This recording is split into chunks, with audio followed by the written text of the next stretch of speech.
Olá pessoal, boa tarde. Então hoje a gente vai ver um pouquinho de vetores aleatórios contínuos, certo? Então vai ser a teoria. Então a gente vai ter um experimento qualquer, tá? Com um espaço amostral ômega, e a cada ponto desse espaço amostral a gente vai associar o conjunto dos reais mais com p dimensões. Então no caso eu vou ter um experimento aleatório em que eu vou ter p variáveis aleatórias, ok? Mesma ideia, então essas variáveis eu vou considerar todas com letra maiúscula e um vetor aleatório em negrito, ok? Nesse formato. Então, se todas essas variáveis aqui forem contínuas, então esse vetor aleatório é um vetor aleatório contínuo, ok? Um vetor aleatório ele vai ter o que a gente chama de função densidade conjunta, ok?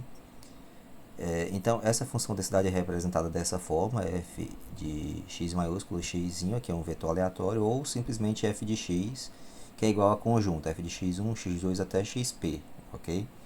Então, assim como uma densidade de uma única variável, essa densidade conjunta também tem que satisfazer essas condições. Ela tem que ser crescente, né, ou não negativa, no caso, e a integral em todas essas variáveis de x1, x2 até xp dessa conjunta, né, tem que dar igual a 1, ok? Então, ou seja, integrando ela em todo o espaço p dimensional em que ela está definida, essa integral tem que dar 1, ok? Essas integrais.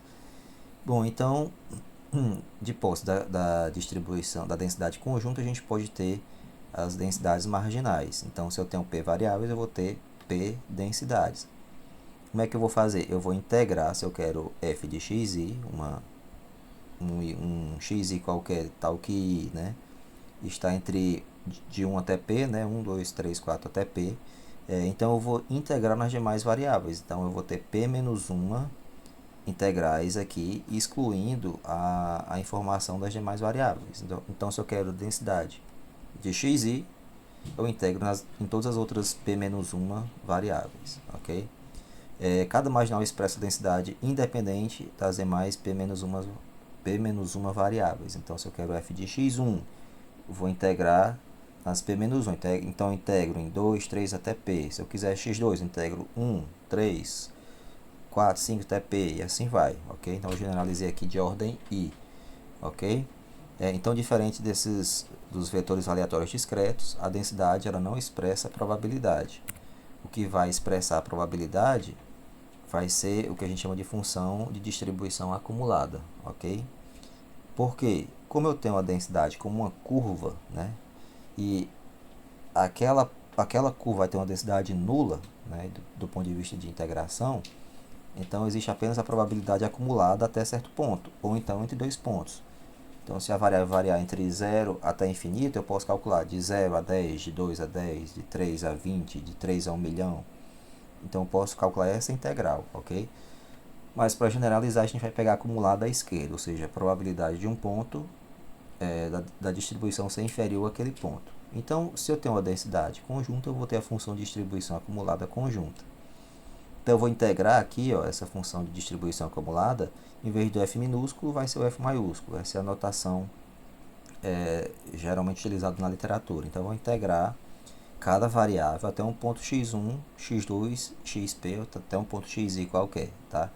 Então, vai ser integral de menos infinito a x em todas as densidades, aí vai integrando em todas as dimensões, no caso, em todas as variáveis, esse vetor aleatório contínuo, ok? Então, aqui a gente tem uma função de distribuição acumulada para esse vetor aleatório contínuo, ok? Naturalmente, ela vai ser como expressa a probabilidade, o valor mínimo dela é 0 e o valor máximo é 1. Então, você pode colocar isso no gráfico, que aí tem um formato crescente, que ele começa no 0 e finaliza em 1, certo? Esses vetores, assim como no caso discreto, eles vão ter também as distribuições condicionais, de forma geral denotada por xj dado xi, que vai ser dado pela razão entre a distribuição conjunta entre x e xj dividido pela densidade marginal de xi, ok? Então, eu expressei esse resultado através das integrais. Então, aqui, se eu vou ter p variáveis e eu quero xi e xj, Então, vou integrar nas p menos 2 variáveis restantes. Então, vem aqui, ó, integral em x1, x2, xi menos 1, aí pula para xi mais 1, ou seja, xi não está aí, né? Aí depois, em xj menos 1, pula para xj mais 1, xj também não está aqui e vai até xp, ok? Então, aqui a integral, esse conjunto de integrais representa essa conjunta entre x e xj, e aqui eu tenho apenas a marginal de xi, tá? Então, essa condicional ela representa a mesma informação das demais. A ocorrência de um evento condicionado a outra variável, no caso, xi aí.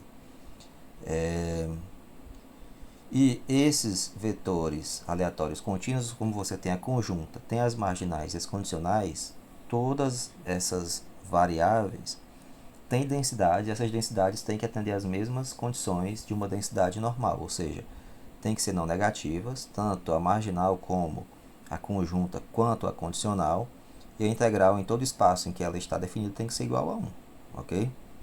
E assim vai. Então isso serve tanto para as marginais como para as condicionais. E podem ser utilizadas como novas distribuições de probabilidade, tá? Então, com qualquer densidade, né, podemos obter a esperança para a conjunta, para as marginais e para as condicionais. Então, o valor esperado definido a priori apenas para uma variável, ele pode ser aplicado para um vetor aleatório. De que forma? Para a conjunta vai ser desse formato, esperança de x, né?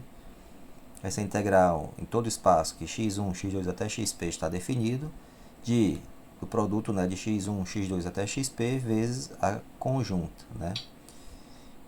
E para as marginais vai ser o mesmo caso de uma única variável, esperança de xi, integral em xi, de xi vezes f de xi dxi. Então vai ser a definição clássica. Então o conceito lembra muito uma variável aleatória discreta, mas como eu não estou trabalhando com pontos, eu estou trabalhando com uma curva, essa curva eu trabalho com integração, que dá a ideia de continuidade entre os pontos. Então cada ponto é válido, diferente de uma discreta, que é 0, 1, 2, 3, né? Aqui não, é contínuo. Então entre 0 e 1 existem infinitos pontos, entre 1 e 2, entre 2 e 3, e assim sucessivamente, né? Por isso que é utilizado o conceito de integral. Então, a mesma forma funciona para integrar esperança de xi dado xj. Lembre-se que é xi dado xj. Então, xi que é a variável. Então, vai ser integral em xi de xi vezes f de xi dado xj. Então, esse f de xi dado xj vai ser uma nova densidade, né? Então, esse valor esperado, esperança ou valor esperado, pode ser generalizado trocando esse xi, o que está dentro da função esperança, por uma função qualquer g de x. Então, eu posso simplesmente acrescentar aqui o g de x e eu vou ter aqui uma função desse vetor aleatório. Pode ser a soma deles, pode ser cada um ao quadrado, então vai depender do tipo de função e do objetivo. Isso pode ser aplicado para o caso da densidade de uma marginal e para as condicionais. Então, tudo é válido. Então, fica esperança de g de xi, no caso da marginal, integral em xi de g de xi, f de xi, dxi. E aqui da mesma forma, esperança de uma função g da densidade xi dado xj é só integrar em xi, né? G de xi vezes a densidade da condicional, né? Então, depois dessas esperanças, nós podemos obter a variância e as covariâncias. Então, a variância é o mesmo formato, é a mesma definição. E a covariância desse caso, né, vai ser a covariância definida como a esperança do produto entre os desvios de xi menos esperança de xi vezes xj menos a esperança de xj, ok?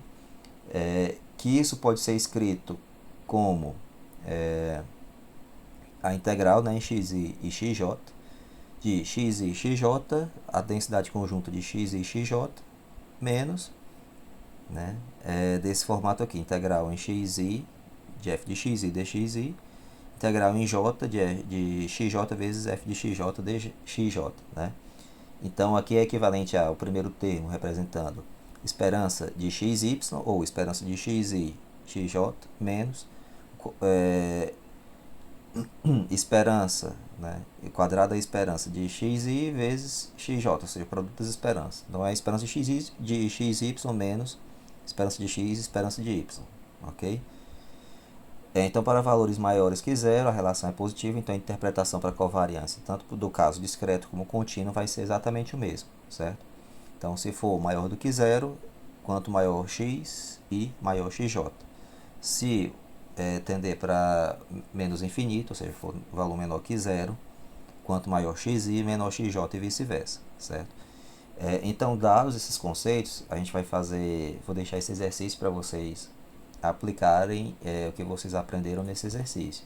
Então, a primeira coisa que ele pede aqui é achar essa constante. O C é uma constante, um número qualquer. E o x e y estão entre 0 e 1. Então, para a gente achar o C, a gente integra essa densidade de 0 a 1 em x, de 0 a 1 em y e acha o valor de C. Depois que eu achar o valor de C, eu vou ter uma densidade conjunta para x e y. Então, posso obter as marginais de x, de y e as condicionais e as esperanças. Então, vou deixar para vocês tentarem fazer isso, que a gente pode fazer esse exercício na próxima aula. Ok? Então é isso, pessoal. Boa aula aí.